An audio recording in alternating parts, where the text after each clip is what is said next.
All right. All right. I'm really excited to introduce Jim Hill, our speaker for today.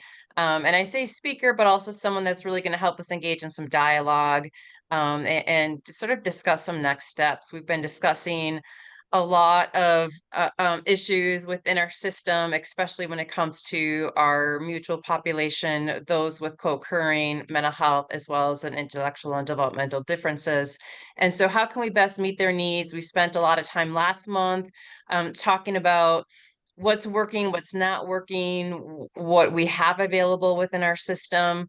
But we weren't able to really dive into sort of some solutions and next steps. And so we, as the Arizona Peer and Family Coalition, have been spending some time talking about that. But I also it made us sort of pause and think about, what are other states doing? What are other folks doing in this space? How have they become successful? Having worked in Wisconsin, I've seen Wisconsin be towards the bottom to now providing really great services to our community. And so I wanted to bring Jim Hill here. And so Jim has been working in this space for the last 34 years. Can you believe it? He doesn't look that old. He's been providing public service in positions involving research, fiscal, legislative, and public policy analysis, human service program management. He's worked both at the county, city, state, and federal level. He's been the director of finance and administration for this city of Milwaukee. Also, from 2003 to 2009, he was the director of housing as well as the mental health system. So as you see, he has a lot of different, he's played a lot of different roles, a lot of administrative roles within our system, and was truly one of my personal advocates and mentors, and really taught me how to advocate, how to push the needle, but doing so in a diplomatic way. So Jim, welcome. Thank you for being here. And I will sort of let you sort of just share a little bit about yourself, and what you have seen work in Wisconsin. Yeah, thank you. Thank you, Christina. And thank you all for allowing me to join you today. This is a great honor for me. I've been retired for a couple of years now, and I worried as I went into retirement that everything I had worked for in my professional life would be forgotten, until Christina called and said, can I pick your brain? And suddenly I felt connected again. So I'm delighted for that, and I'm honored to be here to talk to you about what happened or has happened in Wisconsin, what works, what doesn't work, and as Christina said, just by way of background, but not on my biography, I am also a peer and an ally. Um, I have struggled with chronic severe depression, with anxiety disorder. I have been for some time. I attempted suicide in 1993. Sorry, and I'm happy to say it didn't. I wasn't successful, which enables me to be here. Um, I became the director of the Milwaukee County Mental Health System in 2003, served in that capacity until 2009.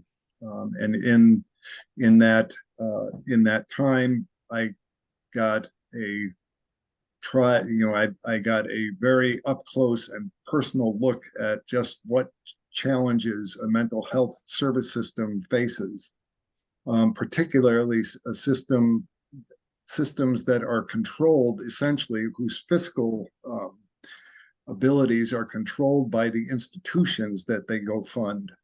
There is far too much money, way too much money, invested in institutional care, and not nearly enough in community-based services.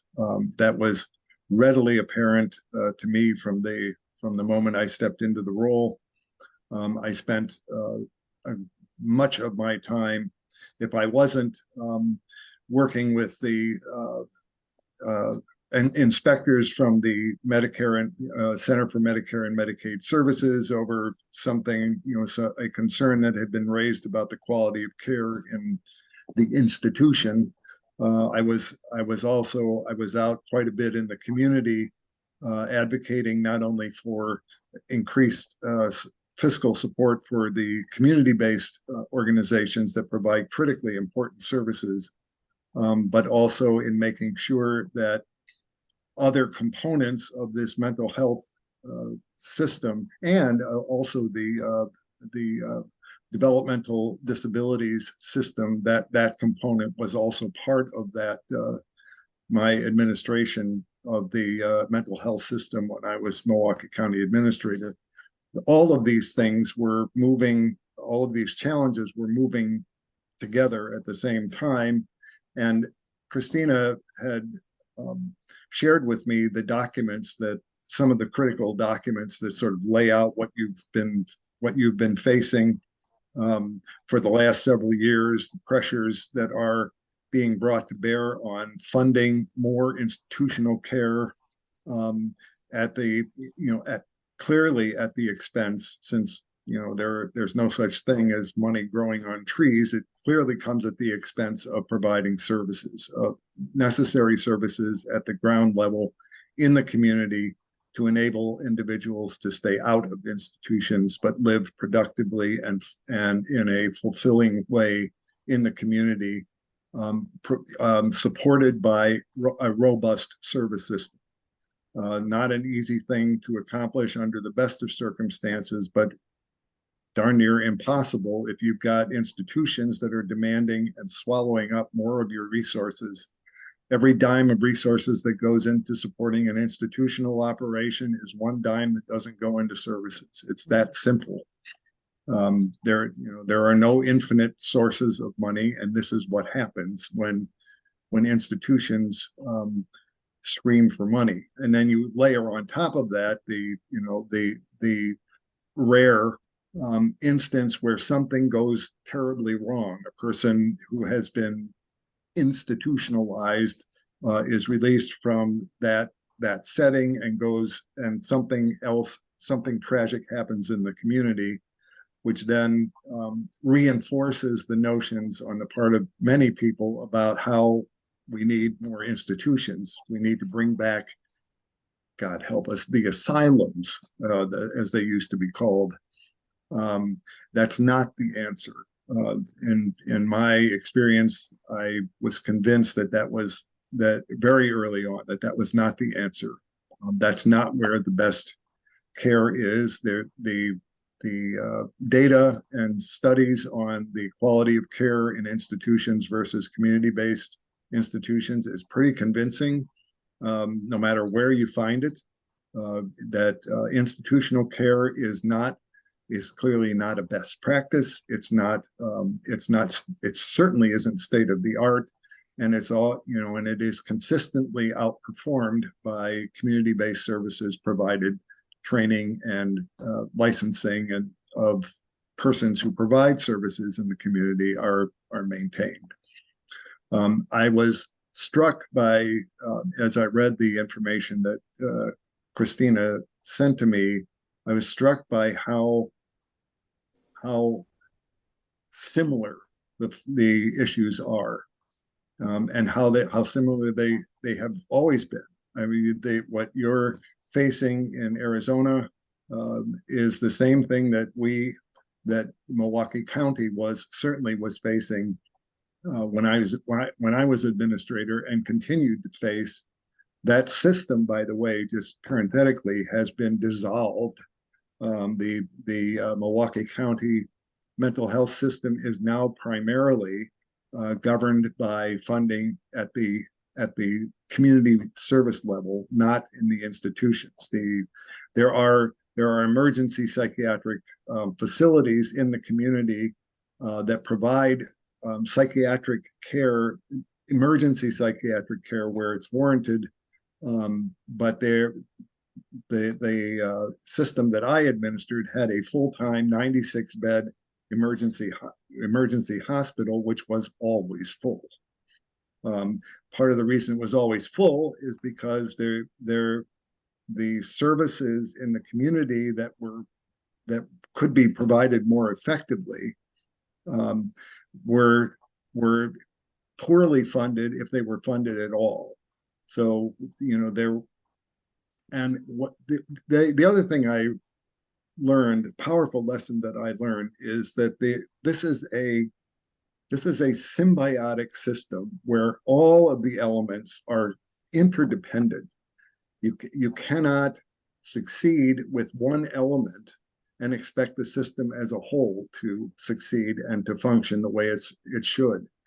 Housing is critically important, and if housing isn't addressed, everything else you might do to, you know, help in the community is not going to be able to be done as well as it should if people don't have decent, safe, affordable places to live. If if you're an individual with a chronic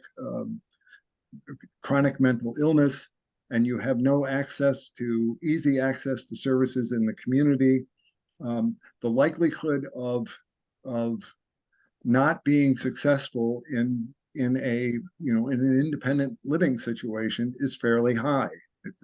And but what I also found was we did a significant amount of supportive housing in a very early or a very quick amount of time in Milwaukee, when it became very clear to me that if we didn't start addressing housing affordability and doing it aggressively, we were never going to climb out of this hole that we were in. The institutions thrive, and for all practical purposes, when people can't live in the community. Where else do the argument is, where else do they go? Well, we can do better than that, and I'm happy to say, we didn't. I certainly can't take any credit for solving major problems.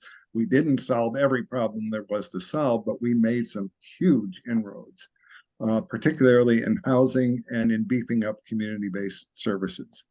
But the issues you face are, I instantly recognized when I read the documents. I instantly recognized them when Christina and I had a conversation about a month ago, I think, at this point, and when she had asked me if I would be interested in coming and talking with you. It's a huge challenge, and again, the system as a whole doesn't work unless the components of the system are also well designed, state of the art, and best practices in the community. If you're going to have a community-based system, that's where the investment has to occur. It can't be in bricks and mortar that are of building of institutions where people are essentially involuntarily committed, locked up. It doesn't. Systems like that don't work. They didn't work, a century ago. They don't work now, and we can do a lot better with that. I hope that gives you a sense of what I had been through with this, and that I wasn't rambling too much. So I'm happy to answer any questions that you might have whenever you want to ask them. Kelly, go ahead. Oh, thank you, Jim, for being here, and I'm glad you could reconnect in some way after retirement. So can you tell us how you were able to get that supportive housing? Yes, it was.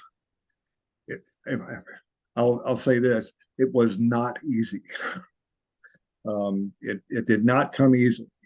What it required was working, and specifically the way I approached it, having been in politics and government most of all of my professional life. The way I approached it was I first contacted the local elected officials and the directors of departments that I would have to work with in order to get the approvals necessary to do supportive housing. I had to be able to, I had to have relationships with these individuals that where I had built trust with them, where if I picked up the phone and said, I need, can I talk to you about something we've got going on or would like to propose, that those requests would be honored. It's a lot of that human trust building and relationship building that's got to be there. It's hard enough to do. The NIMBY business makes it hard enough to do these things no matter where you're doing it. But if you layer NIMBY on top of no relationship with folks, and all you want to do is come in and plunk something down in the neighborhood that nobody understands, you haven't talked to anybody about, you're probably not going to get very far. I'm not saying that's what your system is doing. What I am advocating is make sure that if you're moving ahead with these initiatives, you're doing so in concert with the elected and appointed officials whose decision making has to be there for you when you need it, and it's got to be positive. Obviously, it has to be positive. Not everything will work. Building relationships with neighborhood organizations, especially if you've identified an area where there's a building, an old building can be rehabbed. We've done that, or where a building had been torn down, but there was a plot of land where a supportive housing development could be placed.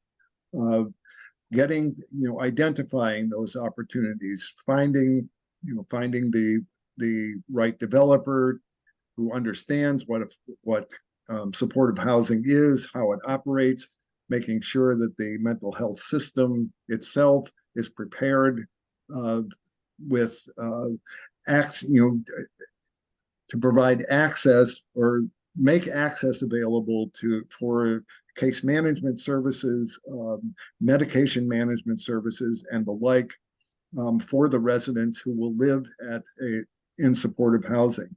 When I was in Milwaukee, in that position, we built almost 315 units of supportive housing in Milwaukee, in this city and county of Milwaukee, in 4 of the years that I was administrator there. And we were tremendously successful at it, relatively speaking. It wasn't easy.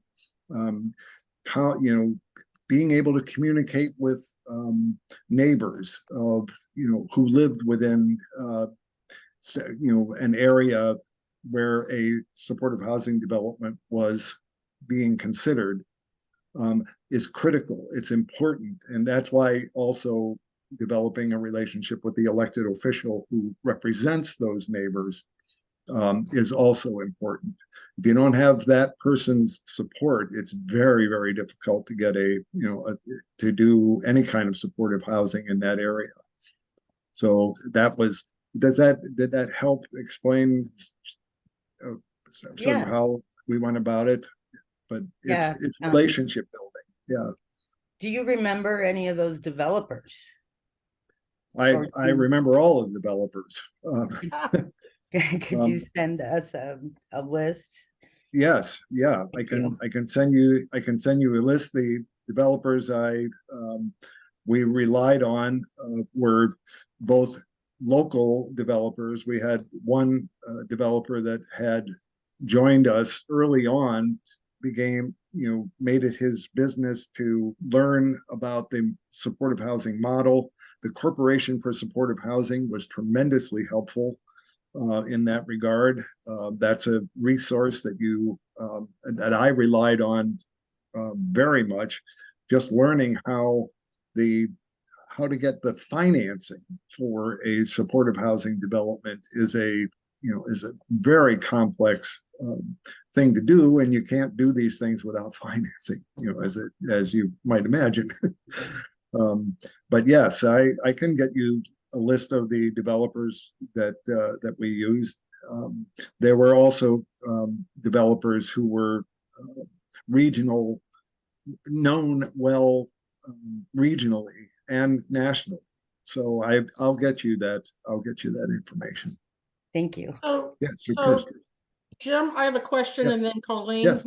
has one. So I feel a little confused. I think our system has been pretty robust, Mhm. but there have been a number of people, fringe groups on the side who want secure housing Right. and really in putting large numbers into secure housing. So as a reaction to that, we as advocates have looked at the state hospital, who's there, who's it appropriate, where can we identify certain points to prevent Right. institutionalization, but there Right. still seems to be a need. There are some people that just are not amenable to, that need to be Right. out of the system for a while. So, Right. so what we have looked at is removing certain groups from the IDD and people with autism, from identifying them and having them removed from the state hospital. They're not appropriate, but they've Right. responded by, wanting to build different housing at Ash and then treating people with personality disorders, which are not Right. appropriate. Right. So, there is this big push to put a lot of money into the state hospital. And we're Right. kind of, in a way, I feel caught in that, and that in some ways we're supporting that in an effort to keep away from forced secure housing.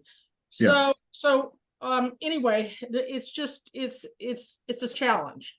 Yes. Right. Are we doing what is right? And it just seems to be a few knuckleheads over on the side, just a couple of lawyers, a couple of legislatures that Right. are running this, that really don't have the support, but yet, they've created enough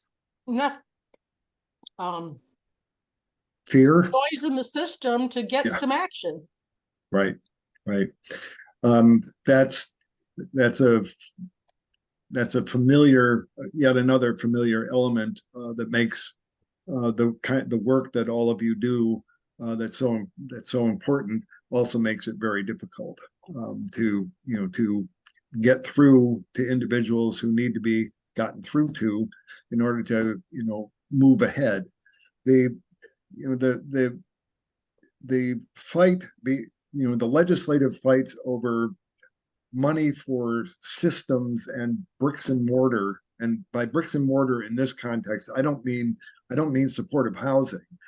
I mean the bricks and mortar, meaning state institutions, for example, that need more funding, always needing more funding, because running institutions like that, maintaining them, just maintaining them, never mind staffing them, if you can staff them at all, is a very expensive proposition.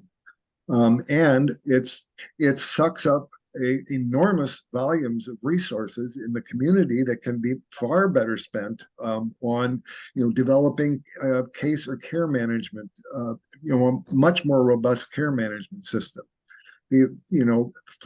Just for starters, also developing access to services that are that is timely, that is where individuals are able to access services if they're at a critical moment, or if there's an impending crisis, so that if by accessing those services, the individual can be cared for in a less restrictive environment, and it doesn't have to go to the point where institutionalization becomes the default. And that, so those kinds of efforts are essential, but they're hampered by these fiscal battles between between people who just want we still have this attitude that people who we don't know how to work with, and we don't know how to understand in terms of behavioral differences from what they refer to as normal people. The preference is to move them away. If they're out of sight, they're out of mind. and whatever it takes, whatever amount of money it takes to keep them there and keep them out of the community because the community doesn't want to deal with them or they're uncomfortable around them and that kind of thing. That's, that has tended in the past to be the way these systems have operated. And that's and that has created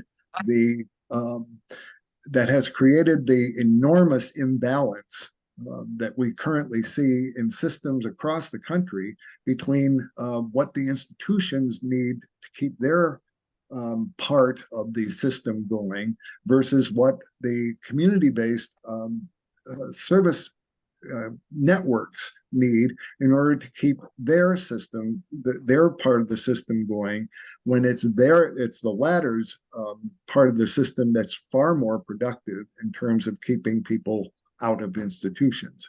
These battles just never seem to get resolved. Having enormous amounts of resources, what was the figure? Was it 25 million? There was some very large amount Christina had told me For about. secure housing. Right, for the secure housing. And every investment that gets made in secure housing, with the brick and mortar that goes with it and the services that get pulled into it, if you can find them, is less, it results in fewer services in the community, and those costs become ongoing costs for decades. Love it. Not just the 6 months, but decades. It never goes away. Getting legislators to understand, legislators in particular, to understand what the literature says about community-based services, that that community-based services provided by well-trained individuals who work for organizations that are committed to the philosophy of in-home care or community-based care as opposed to institutional care is absolutely essential. And there's lots of literature that shows, and the literature is, may have been written about Milwaukee, it might have been written about Boston. The point is, it's the same, the issues are the same and the outcomes are the same. If those outcomes, if the models of service don't change, the outcomes don't change. It's that, if you can demonstrate what cities have done, what areas have done that have taken their systems and begun to redirect where the resources in those systems go, that the information that is yielded from those efforts is invariably positive. It's just hard getting that point across. But it's and as hard as it is, that has to be done. I mean, there's no getting around that. Legislators will make up their own assumptions about what works and doesn't work unless they hear something more convincing from, and they're reasonably favorable to hearing facts. They've got to hear something, hear those things. Otherwise, they fill in the void with their own imaginations about what works and doesn't work in the system, and those, the things they imagine are invariably unconnected to reality. So, beautiful answer, extremely helpful, Christina. We need to keep this guy around. So we have Colleen and then Christina. Thank you so much. Yeah, I really, really appreciate that. Colleen. Hi, Jim. Hi. First and foremost, thank you for your openness and your willingness and extension to be with us today. And equally, thank you for sharing a little bit of your story and what brings you to this work. It obviously is something that fuels your stamina and your perseverance, right? Yeah. Just like the rest of this group. A couple of things, and Kelly touched on it. I think it will be paramount for us to glean from you the information around those private corporations that are investing in public-private partnerships to address things like supported housing, supported Right. employment, really the community development aspect of this. Right.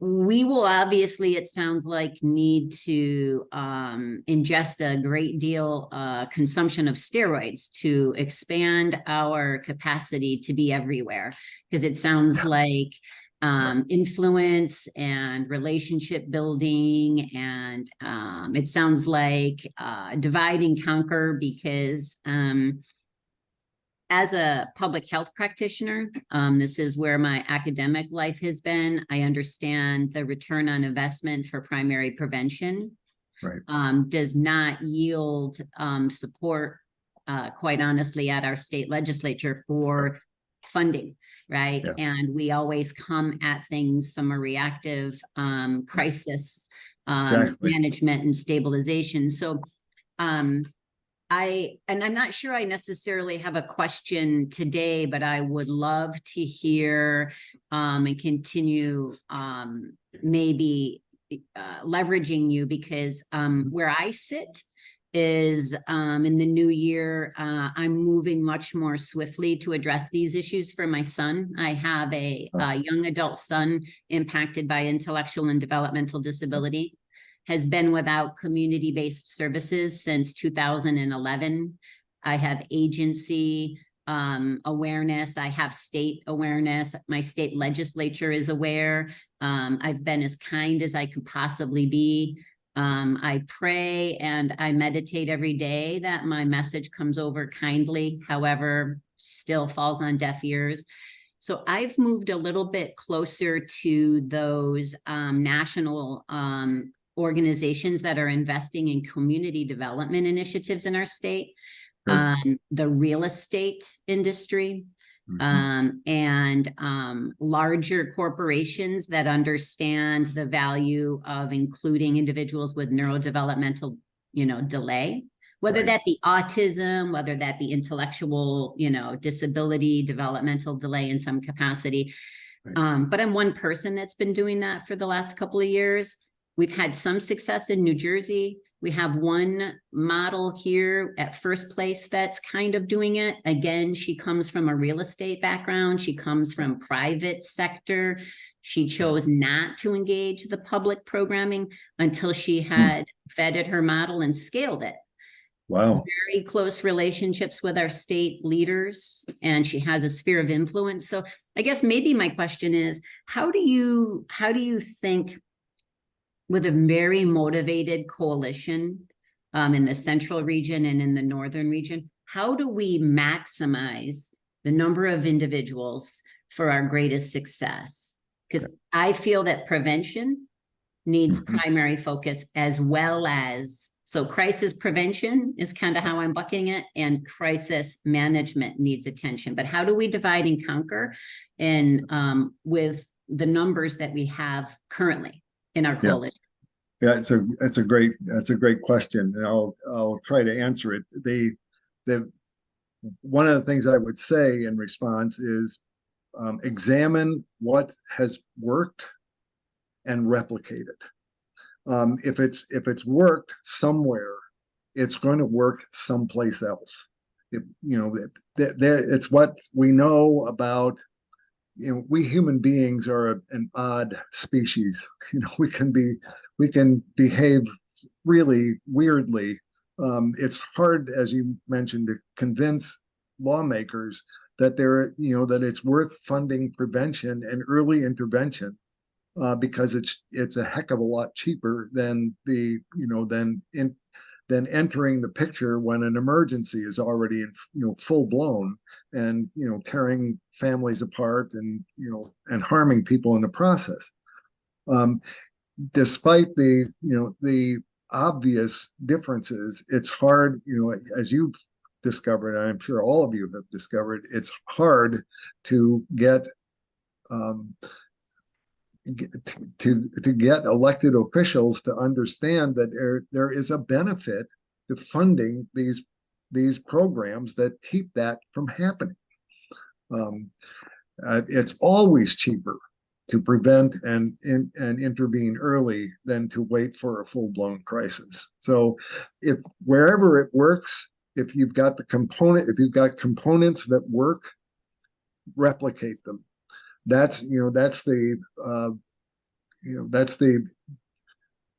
one of the most effective ways that I can think of to move the needle in the direction it needs to be moved. It doesn't mean, of course, that you may in a new place encounter exactly the same difficulties that you had in the place that is working now, but that wasn't working so well when you started. You may find that you'll have to go through the same process each time you want to expand your influence. But if you know it works and you know what about it works, replicate it. I can't emphasize that enough. And I don't need to tell anybody on this, any of you on this Zoom meeting, that how hard that work can be. You all know it very, very well, every bit as well as I did when I was doing it. It is very difficult work. It can be, as you also know, discouraging. It can exhaust you to the point where you wake up. I would wake up in the morning and say, I can't do this anymore. And then, but I have to do this. And you go through that difficulty, which makes all the more important replicating something that actually works, because we all need to, when we're expending this much energy on something so important to us, we need some reaffirmation that the effort was worth it. It's really important to get that. Otherwise, the human psyche is not built to endure constant, unrelenting failure, or the sense that nothing works. It would make cynics of all of us, and we're not all cynics. So getting something that works and replicating it and seeing it work again, no matter how small the piece may be at first, it builds on itself, and it will help over time. I learned, for example, in doing supportive housing developments, every time we did one, I learned a lot in that process that I went and memorized and made sure that in every subsequent process, I capitalized on the very things that I knew would work. The relationship building, for example, the pitches where you make, you explain that this model of housing has a track record that is a very impressive track record that can be duplicated or replicated wherever it's taken.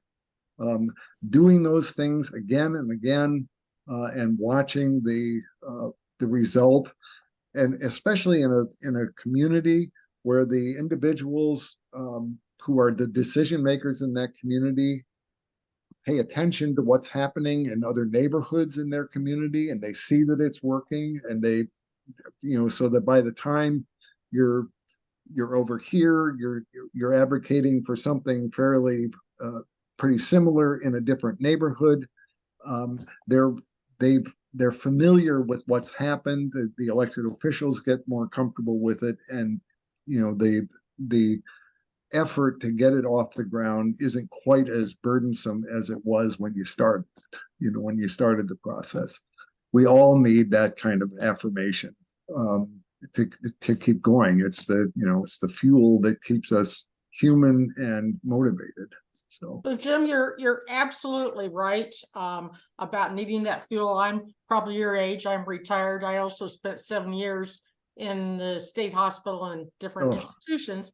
And we this issue just came up just recently, and we had one of our attorneys on the meeting with us, and because I was kind of feeling down.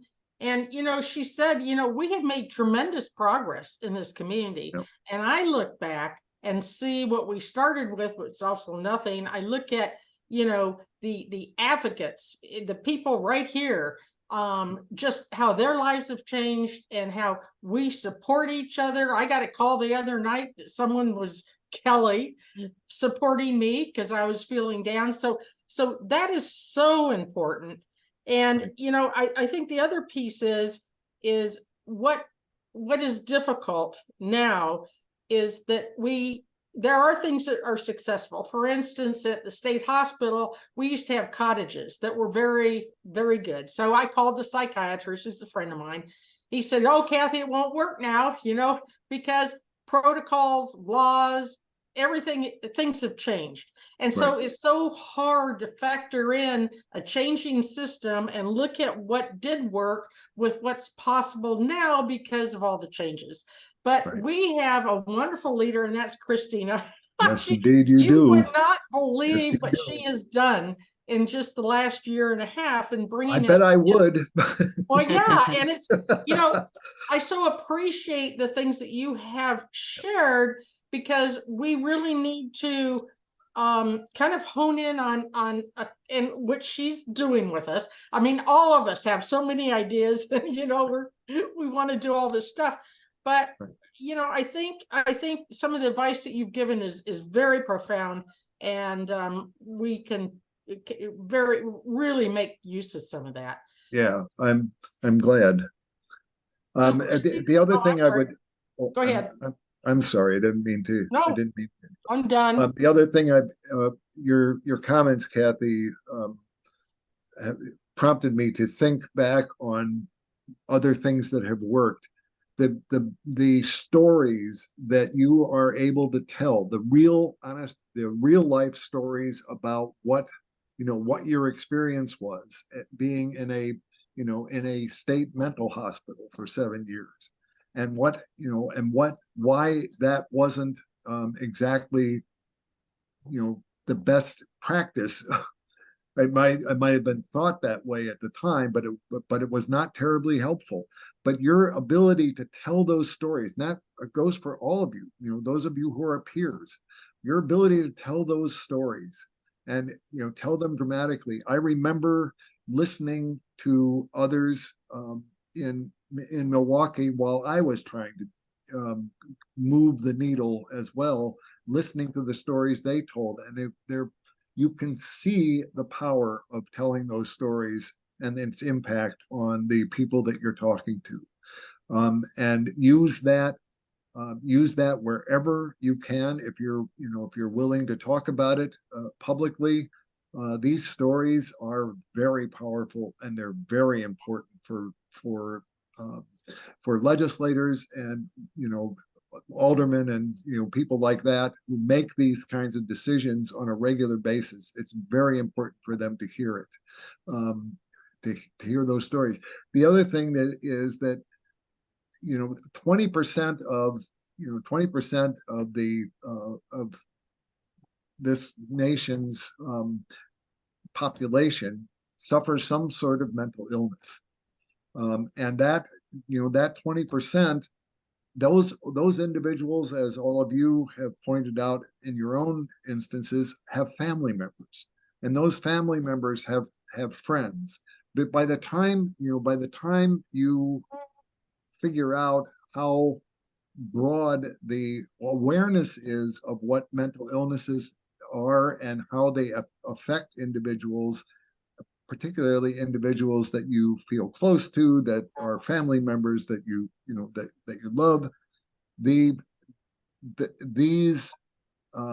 these stories that convey that to lawmakers. Those lawmakers have people in their families who have the same experiences. They might have family members who are wrestling with very difficult mental health problems, but don't know what to do or how to access services and how to navigate a system that can be very, very scary, very overwhelming, particularly if you're in a crisis.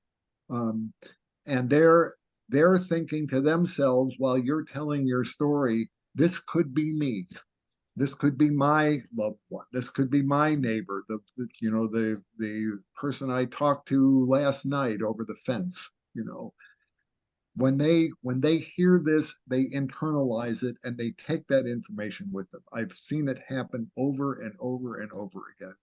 So Jim, that is part of the problem because they're thinking, as I'm talking, boy, I wish I could get my son in the state hospital. So, and I'm being facetious, but No, I do have understand. family members that are demanding, people be locked up, and we're trying to work with them, but we just can't find that common ground.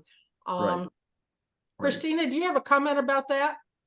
Yeah, I have a comment and then a couple questions. Yeah, and I think that's, what makes, well, I shouldn't say it makes our state unique, Jim, but right, one of the reasons why our legislature has got so much money for secure housing. I mean, I think we had a total of $60 million Right. allocated for secure housing at one point. Yeah. And so people are really, they might have that personal tie, but it's very fear-based, right? And Yes, so they're right. scared for themselves and they're scared for their neighbors, they're scared for their community. And so their solution, they think, is to institutionalize, right? Whether it's in our jails or a state hospital. And that's, that's the hard reality of some of the legislators and policymakers within our dynamic now.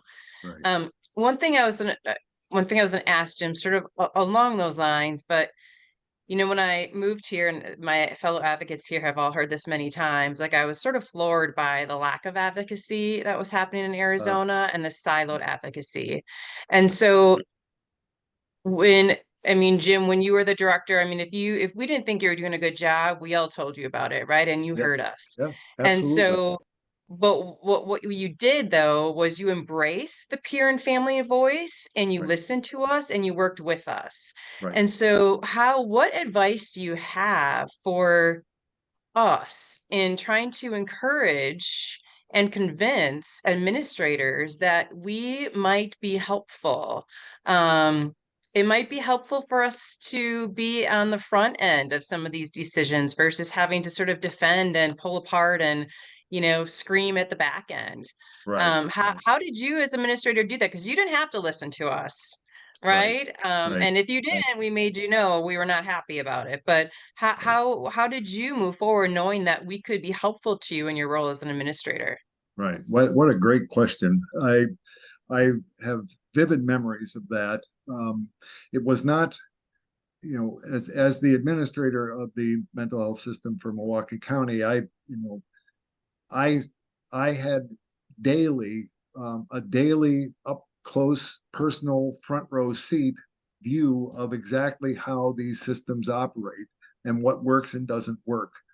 The way I internalized all that information was to say, if this continues the way it's been operating for these these many years, nothing is going to change. That's that old saying about if you keep doing the same thing over and over again expecting a different result, you're not going to get it. In order to get a different result, you have to start doing things differently. What I found in allying myself with the community of peers and family members like yourselves who have much to say about this, much important to say about it, was that they were energized as a result of being welcomed to the table. If I needed a committee to look at this, helping me and lawmakers to redesign a community-based system, it was unthinkable to convene a committee like that didn't have peers on it. I mean, absolutely unthinkable, not, not okay under any circumstances. But what it did, what I discovered it did, was it energized those individuals that I brought into the system because it mattered. It matters to all of us that we're heard. And that, that's no different for persons who are themselves struggling with a mental illness, or, or who have family members who are struggling with it. And once you're heard, and the communication is not adversarial, we're all facing this problem together. We all want a better outcome. Let's talk about what that system might look like that will give us that better outcome. And as long as you keep talking and the individuals are at the table, and they believe they're being heard, the energy builds on itself and enables it to be sustained. That was certainly my experience in doing that. The one thing you do keep in mind, I looked at, throughout my professional life, I peered inside and administered inside many bureaucracies over the time I was working professionally, not just in the mental health system, but government administration. I've seen more bureaucracies than I can count, and how they operate. Bureaucracies tend to look at one thing, and that is preserving their bureaucracy. Without their bureaucracy, those individuals are without jobs. And bureaucracies tend to pay attention to that. And if if voices in the community are suggesting that the bureaucracy for this institution over here is sucking up too many resources that are needed over here, this doesn't happen all the time, but in many bureaucracies, fear of losing one's job becomes a paramount motive for not listening. It's part and parcel of how we human beings process information. It's if the first thing you see is, if that person succeeds in what he or she is advocating, I'm out of a job, they're not, the chances of having that person on your team and joining with you are less than you might expect under some different circumstances.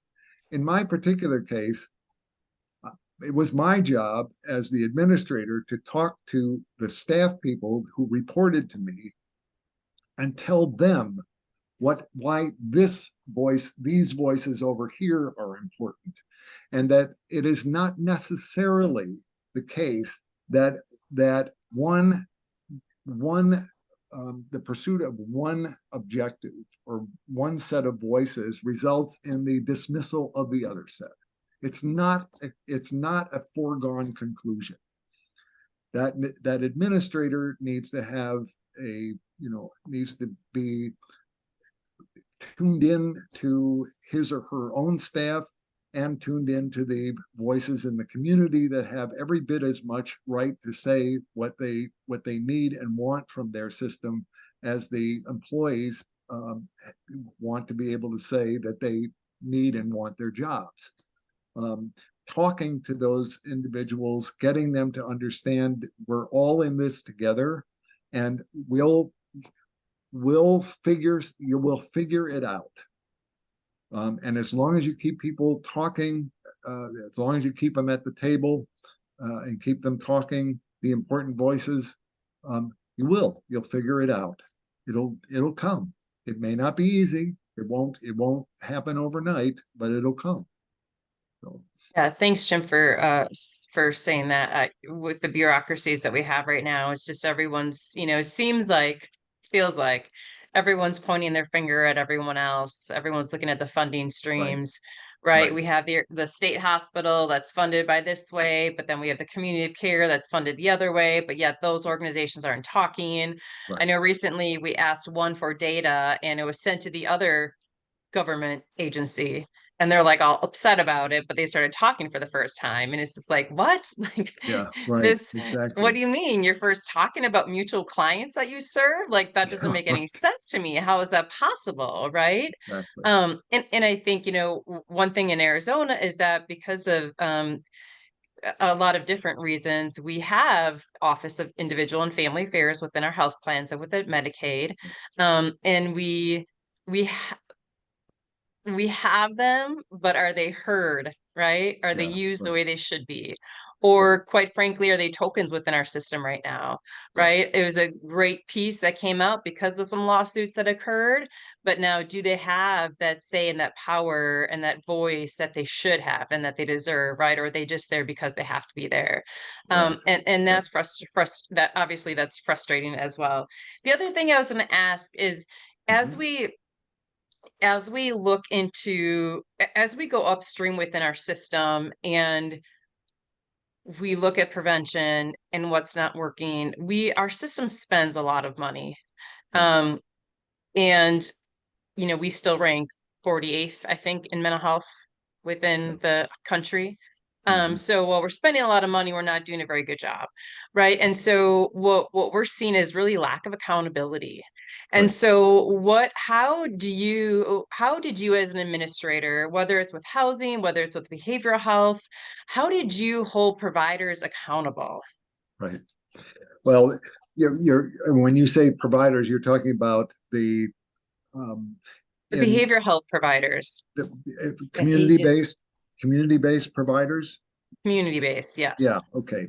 Um, and the way we do that, and the way I did it was we had a very rigorous contract review process that that was required for the renewal, that every organization that provided community-based services was required to go through a contract renewal process, and part of that renewal process was assembling information throughout the course of the year relating to outcomes. And even before that process began, the RFP, the request for proposals from those organizations, would spell out, this is what you will be expected to do when if you intend to request a renewal of your contract. You will have to meet, and these are the benchmarks that you'll have to meet as part of that process. If you don't meet them, your contract won't be renewed. So they have, and it's very important for administrators to make sure that community-based organizations understand what those rules and expectations are. That the only way the system changes when it comes to that component of it is that every organization, every manager of every program that provides in community-based services for persons with whatever illness is they're addressing, needs to know what it is that's going to be expected of them. And that the expectations need to be based on what are understood by the community to be best practices. Not just, it is not a best practice to keep doing what we've always been doing. It's never a best practice. It's always important to make sure that those providers are constantly asking themselves, can I do this better? And if you set the benchmarks that they need to meet in order to renew their contracts, they know exactly what the rules are going to be, and they're going to have to meet those expectations, or they won't get a renewed contract. The difficulty, of course, as you all know, is that organizations that provide these community-based services, the salaries they're able to pay their staff people are terrible. I mean, they don't allow for individuals to commit themselves to very, very difficult work, very emotionally exhausting work, day after day after day, barely able to eke out a living wage while they're doing it. So, those are, those kinds of challenges are, of course, also influence the ability of an organization to meet the standards that the contract, the request for proposal said they needed to meet in order to get a renewed contract. So it's a constant vicious circle. What I found to be very helpful, and whatever any administrator who oversees these kinds of contracts ought to be able to do, is have regular meetings with the organizations that have these contracts.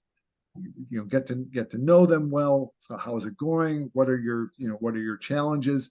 Instead of waiting for the entire year to accumulate information, but without any kind of ongoing communication, only to find out at the end of the year that the bottom fell out, and the organization can't compete anymore.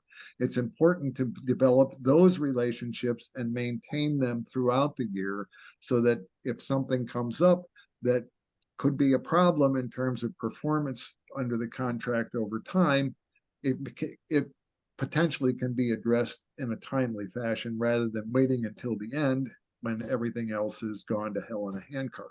So and you're absolutely right. The problem is that these plans negotiate with Access when they can't meet the outcome. So there's these little meetings behind the scenes and everything's changed. right. But I've got a couple of comments here, and Yes. then we'll get back to Colleen. So Stephen talked about individual data might be necessary to compare institutional versus community-based Right. costs. What was striking at the state hospital hearing was the cost of yearly care at ASH being comparable to an out-of-state private setting with actual proper treatment for certain disabilities. So this is very much in line what you've been talking Yep. about. And then, so thank you, Stephen, for that comment. It just adds more weight to what Jim was talking about. Kelly said our state agency that is responsible for monitoring the providers does not monitor the providers. Any suggestions? Oh. Absolutely, Kelly. Yeah, that's a problem. I mean, that's a real problem. If they're not doing what they're supposed to be doing, I don't know if do the people they report to know this? And if they don't, why don't they know it? And if they do, why aren't they doing something about it? I wouldn't Absolutely. even know who is over them because they're the state Medicaid agency. Right. So would that be CMS? Would that be the legislature? Well, it could be both of them. CMS may, will have some influence over them, because CMS is mandated to examine how work is done, how services and care is delivered in an institutional setting, on a fairly regular basis. That what happens, as you know, with CMS is that somebody has to complain before CMS comes, it occurs to them to go into the institution and have a look around to see what's going on. But they also, the legislature has something to say about it too, and that legislature funds the administrators who operate those institutions. If they're not doing these really important pieces of work, somebody needs to be held accountable for that. Yes. The buck stops, in my experience, the buck stops at the head of the agency. You can't, the head of the agency can't point out there and say, well, it was the environment, or it's the community that is not cooperating. That doesn't cut it. That person's got to be the one who's held accountable. And if the only way to do that is to get the legislators to pay attention to what's going on over here and make sure that the agency is doing the work that it needs to do for all the money it's getting. If Well, that they doesn't just happen, the data just isn't being captured, and it's been very, very difficult. We've been advocating and advocating for Right. this. So Colleen? Yep. One last question, and then we're gonna have to Yeah. end this wonderful conversation. Thank you, Jim. Yep. Yeah, and I echo great questions, Kelly, and Excellent questions. I think a lot of this, right, comes down to the political agendas, influence, saturating. CMS has had many initiatives when I was at the Medicaid agency working in the early 2000s, we were supposed to institute a transparent dashboard that spoke to the performance. The state was incentivized to do that. Right. The governorship chose not to align. Our state has one of the largest rainy day funds known. I mean, so there's lots of money. What I feel like I'm hearing as well, and this is more to the coalition, is the value add for our task force and the sub work groups that we talked about within that, and trying to figure out how we can maximize the number of I'm going to just use the word informal roles, because, there's no, with the exception of you, Christina, right? And the funding for formal lobbying and positioning and having a officer that's going to oversee community development and manage all of those relationships. We really need to probably have a very delicate conversation with each of us to say, at what level can you elevate and pay attention and devote to these really critical issues, because it's going to take each and every one of us influencing and maneuvering and posturing ourselves to address all of them. That formal mobilization of our coalition is going to be critical. And, to Kathy's point, kudos to us. I've been involved in this coalition very early on. I just remember, Kathy, the journey that it's taken us to today. We should be wickedly proud of ourselves. And I think that we need to heed that energy and say, listen, I've already devoted myself. I'm going to be stepping in and supporting. I think that's what we really need to do, to say, this is not right. We have the solutions. We need to be a priority. And what is that going to look like? Like, what does that investment of each of us applying to this very critical work look like? And no holds bar. No, I mean, I'll be nice. But at the same time, we need to press with a level of assertiveness and prioritization. We will nothing about us without us, right? And our voice isn't going away. And let's figure out how we can mobilize for change.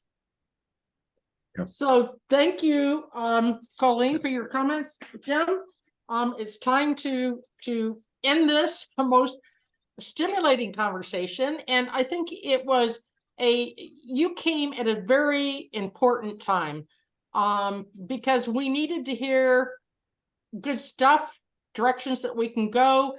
But I think you kind of reinvigorated us. I mean, added a few steroids in there. I just feel good. I feel like,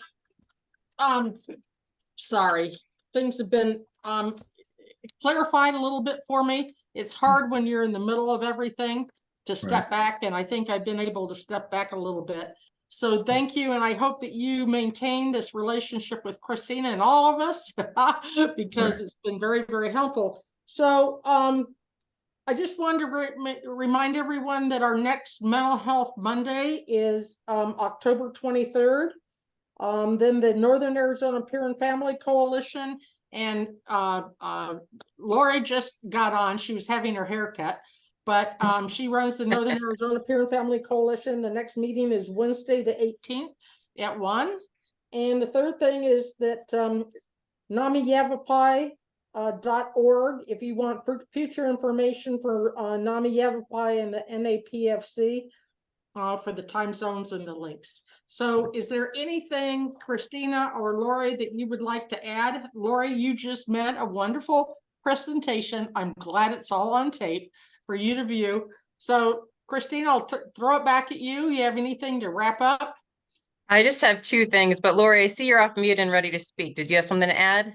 Yeah, I just want to say that for our next Northern Arizona Peer and Family Coalition meeting, we have a guest presenter, Kate from Charlie Health is going to be presenting, and this is an organization that works with people on the spectrum, and so it's and Kathy, if you're able to, I'm going to be meeting with her this Wednesday for lunch and talk with her more about it. And so I'm sorry I missed today's presentation, but we have another one coming up.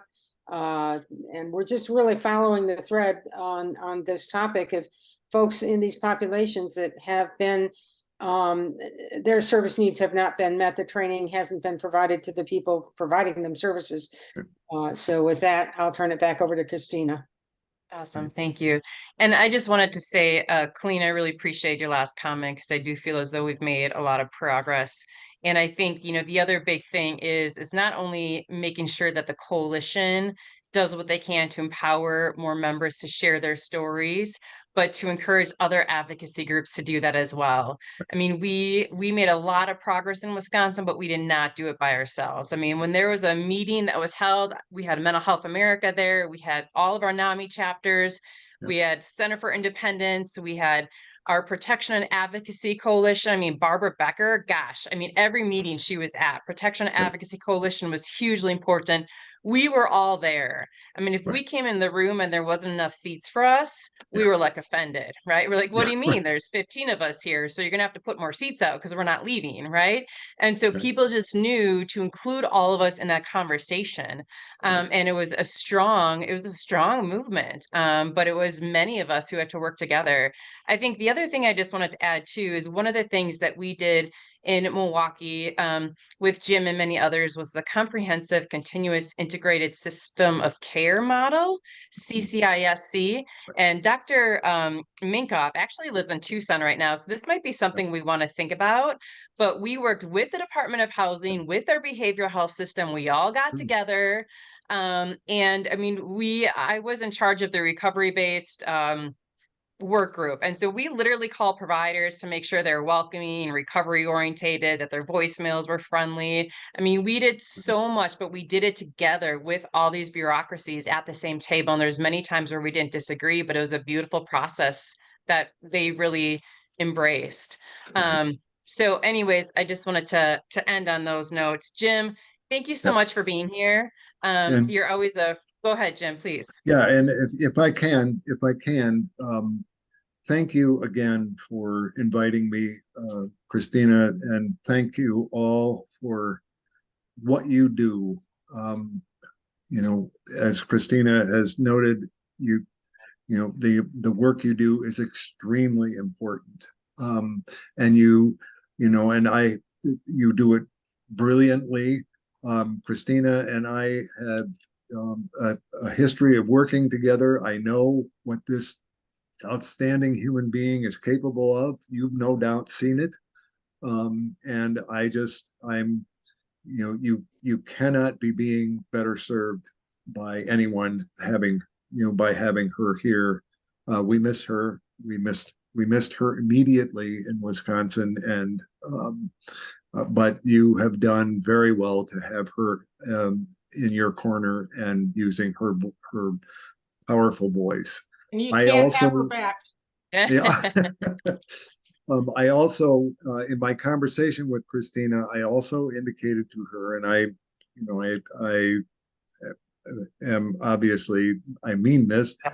If it is helpful for me to participate in these meetings, if you want Look at me Kathy's to face. participate in these meetings, I'm happy to do it. The work you do is extremely important, and thank you for what you do.